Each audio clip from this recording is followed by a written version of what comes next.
So this is the latest historical epic from famed director Martin Scorsese, starring Leonardo DiCaprio and Lily Gladstone. Is based on the book by David Gran about the murders in the Osage Nation in Oklahoma during the 1920s oil boom.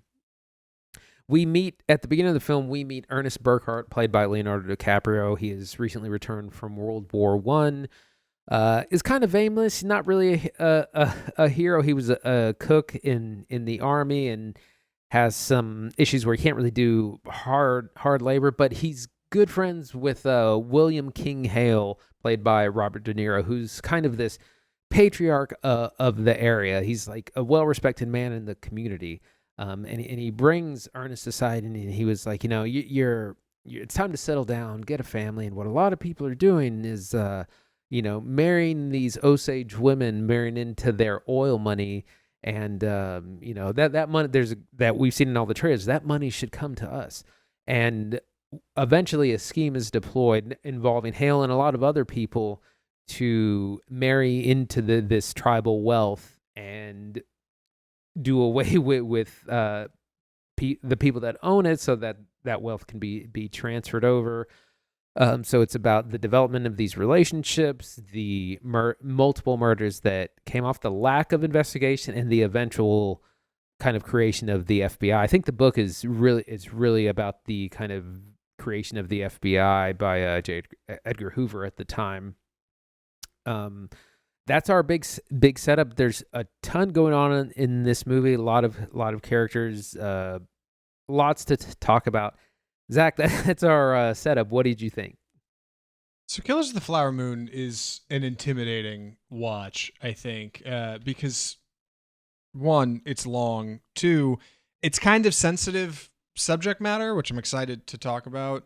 And number three, its director, who has a brilliant track record, is getting up there in age. And if you've been keeping up with interviews recently, Scorsese's been pulling double time, triple time because of SAG-AFTRA shut down. So Leo and De Niro and Lily Gladstone, none of these people are doing interviews. So Apple and Paramount are like, Scorsese, congratulations, you're the one doing all the interviews. So he's been out talking. Like, that's why there's been so many articles from. That's why there's been him talking about cinema. And one of the things that's been really interesting is him talking about how he's kind of wrapping up. He's probably got just a couple more films in him. He thinks like he's getting up there in age. So you start to wonder, all these things combined, is this going to be maybe a bit of a wayward feature, a bit of a dud? Are we going to miss something here? Or is it going to be off the mark? Or is it going to be off color? And I'm really satisfied to say, and especially more so after having seen other reviews and see how other people see it, that Scorsese has not missed a step, and that Killers of the Flower Moon may be one of his best features. I've seen people say it is their favorite already. It is a stunning feature that I'm very excited to talk about here on the show. If anything, I'm worried our as we've been kind of trimming back on review size, just to kind of keep things tight on the show, we may get through this review too fast. But we've paced ourselves. We're taking our time, and I want to make sure, being that this is our single feature for the show, that we get into every angle that we can without getting into any spoilers, because I want you to feel like you know what you're getting into without having lost anything from the experience of seeing it for the first time. And you go see Killers of the Flower Moon. So Andy, where do we start talking about this monster? Man, I was just thinking about that. We can start with our plot, because this is told from the perspective of the kind of people perpetrating the crimes in there. It's in a ways, it's like a lot of Scorsese's earlier work. Like, it's a gangster film in a lot of ways. It's almost proto-gangster, because you have William Hale, who's the wealthy matriarch of the area, and he's got a couple of minions, and he's telling people to get this guy to get this guy to do this thing. So it's a little bit of a mob film, but the story really takes its time to develop the relationship between Ernest Burkhart and Lily Gladstone's Molly, who's a member of the Osage Nation. Probably good 45 minutes is spent on the development of their relationship. And it's real interesting because it sets up the stage of where we are. She knows he's after the money. Like, it's not a big secret. Like, these women aren't stupid, but they're like, well, he's looking to settle down, and I'm still in control of the money, so it's going to be fine. We find out it's not very fine, but it's a mixing of cultures. When we first meet uh, Molly and Leonardo DiCaprio goes to her home, it's very quiet. Its house is empty. Her mom lives with her upstairs. They sit and listen to the rain. It starts to rain, and Molly's like, "Stop talking. We're gonna sit and listen to the rain." Like this, it's very. And then down the road, once they've been married, all of a sudden the house is filled with people, a mix of like his brother, other family, and the house is loud. And Scorsese does a great job of showing kind of how these relationships and culture are change over time. But their relationship is a really fascinating part of the movie. I think DiCaprio's presence as Ernest Burkhart is like such a fascinating insert as a protagonist in this film, because there's a great interview going around with one of the members of the, I think, costuming, a member of the Osage tribe who saw the film and worked on the film and collaborated very closely with Scorsese. They shot out in Oklahoma. They worked very closely with the tribe to kind of get things right. And he saw the movie and he said, I kind of wish it had been told from Molly Burkhart's perspective, because that feels like it's one of the only ways this could have been done. But then he also steps back and says it's important because Scorsese is not an Osage, and he kind of never really could have told it that way. Choosing to tell the film from functionally the perspective of Ernest Burkhart, Leonardo DiCaprio's character, who is an outsider who's come into town, who has learned about all of this, and ultimately participates in the social hierarchy of these kind of just like vultures, man, around the Osage people, like just everybody with their hand out, right, trying to get a piece constantly. It makes our protagonist like not a very likable guy, and it works so good for a story about people who are ultimately oppressing a society, right? Like the movie's not called The Flower Moon, it's called Killers of the Flower Moon. Like it is about the people doing the bad. And like I think it's so clever for Scorsese to take that angle, because he couldn't really tell the story from the people who were oppressed, because he's not really a part of that group. But as a filmmaker, as an auteur, as the man with the movie camera, like he can say, hey, I can tell the story that I can see. I can tell the story that's here. And that's of a group of people who are despicable, right? And he implicates himself like in that. And I think it's kind of brilliant. And I know that sounds confusing, but I think it's important to talk in generalities about this, because the film does a much better job of hitting it on the head. And I don't want to give away a single moment of that.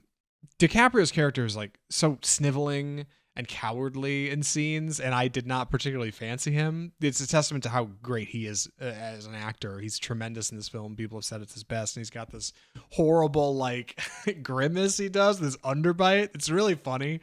And this big thick accent, his teeth suck. And meanwhile, like De Niro is underbite of the year. Underbite of the year, of the decade. Meanwhile, De Niro is like this such charming old man with a twinkle in his eye, like old King Hale up on the hill. And he's great, right? Like people have been clowning on De Niro this weekend because he's either seemingly in like Bad Grandpa 3, The Reckoning, straight to Redbox, or he's in like the greatest, one of the greatest films of the year with Martin Scorsese. And it's true. And he's great in it. And I think probably the breakout performance is Lily Gladstone as Molly Burkhart, who's so tremendous, who is tragically I'm going to say on purpose backseated for the plot in a part of the film, but effectively so. She kind of carries your emotion through the film, and she's kind of the beating heart of what the conflict is, and she's tremendous. And like before this, she was gonna like quit acting. Like she's anyway. I've gushed way too much about it, but what do you think, Andy? Yeah, one of the big criticisms of this film is that it kind of lacks the Osage perspective, which is valid. But again, Scorsese's focus is on the people committing the crimes, and this actually reminds me a little bit of a movie we're going to talk about called The Zone of Interest, which is about a family trying to make their lives next to a concentration camp, and it's very much about the banality of evil, the people who are just complicit, and focusing on the people responsible for the atrocities. And that's kind of what this movie is doing, because one of the things it highlights is not just here are the bad people responsible, but it also highlights the many systems that allowed it as well, because everyone is in on trying to take away the wealth from the Osage people, the doctors, the lawyers, the bankers. Everyone is scheming these people. Racism is a big theme in this movie, and it's real interesting because when we first meet the Osage people, it was the kind of thing where all this oil and all this oil money was found, and they kind of divided up between members of the tribe. And when we first see them, like, it's the 20s, they are all driving nice cars, they are wearing furs, jewels, and it's very kind of juxtaposed because you have all these kind of white vagabonds that are trying to accost them to take a picture here, or here, let me carry your luggage. And it's kind of the script is flipped, but it again, all these people that they're vultures circling our people, as we hear in the movie. And so he's highlighting, I mean, the evils of racism, the systems that allow for this kind of atrocity to happen, and just like the banality of evil, as it's often called, of people just following orders and letting atrocious things happen. And nothing is ever explicitly said. That there's this great line of saying, it's time to go home, and that's said throughout the film. And going home means going home permanently. That's right. Going home to the angels. Going home. Yeah.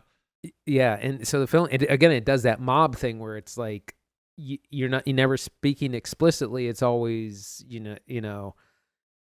heavily implied.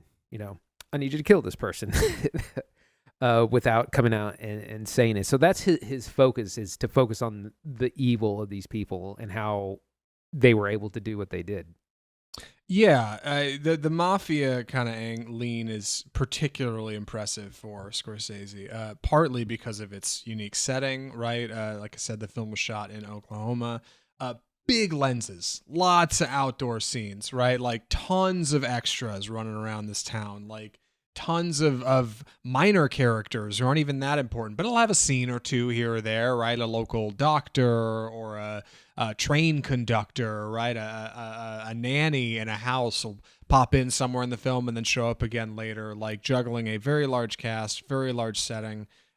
All works out fantastic and uniquely, like, not only makes for a fascinating cinematic canvas to paint a picture on, which Scorsese does excellently, but also somehow manages to fit into this unique mold Scorsese's built over the years of films that showcase like true, real evil, but also like manage to, I guess, highlight why that evil has such success, right? In Goodfellas, like Henry Hill's like success ultimately leads to his downfall. All the things he gets from doing terrible stuff with the mafia ultimately is like what ruins him. In Wolf of Wall Street, Leonardo DiCaprio's character Jordan Belfort, like it rises to become this incredible powerhouse, right? And he's on the cover of magazines. Everybody wants to work at his firm, and he's got so much money, he's stuffing it in the couch, and oh my God, he can get arrested. It doesn't matter. But he never once shows you like the victims of that, because we are the victims. Like, we, the audience, are the ones who have been taken advantage of. Killers of the Flower Moon manages to accomplish the same feat, even though like our victims are on screen, right? We get to know the Osage. We spend time with them. Like, they are the ones being oppressed, and fundamentally, like, that's laid bare here. And Scorsese has been working on this script for years. Like, he's been wanting to make this project. Like, it's so satisfying to see a director say, I've got a vision, I've got a vision, I've got a vision. And then it finally comes to light. Boy, what a vision it is, like masterful stuff, really tremendous. Yeah. It's interesting. The idea of greed is a big theme in the movie. And again, the relationship between not De Niro, Lily Gladstone and DiCaprio is that, like, he loves his wife, but he also loves money and loves nice thing. And guilt is a constant theme in all of Scorsese's work. When you think back to things like The Departed, characters kind of playing dual roles, both good guy and bad guy in the film, and he has a lot of that. Where DiCaprio's character, he's simple and kind of easily manipulated, but he's also he feels really guilty about what he's doing, but he also is in love with money. Another relationship we have to talk about is between Burkhart and Hale. Like there's this, I think he's like a nephew or cousin or Nephew and some uncle, sort of you got it. right. Yeah. Distant relation, but De Niro's pulling the strings in town, and he's got everyone in his pocket, and he directs DiCaprio. He scolds him when he messes up, which is quite a lot.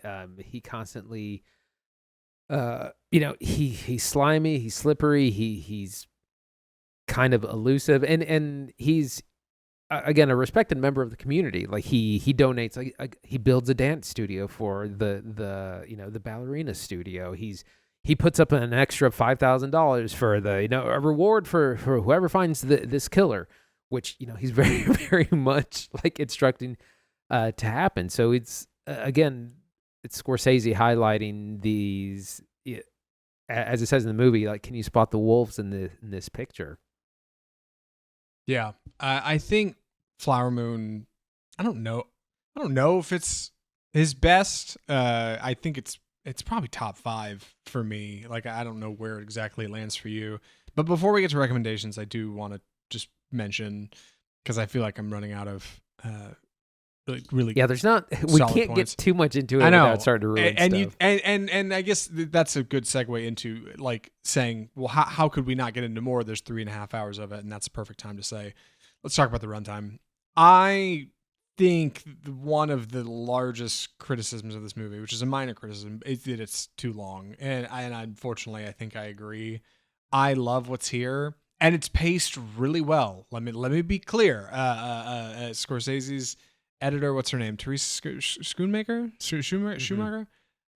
She has done a fantastic job here. It just feels like, just like with The Irishman, Apple told him, you can make it as long as you want, we don't care.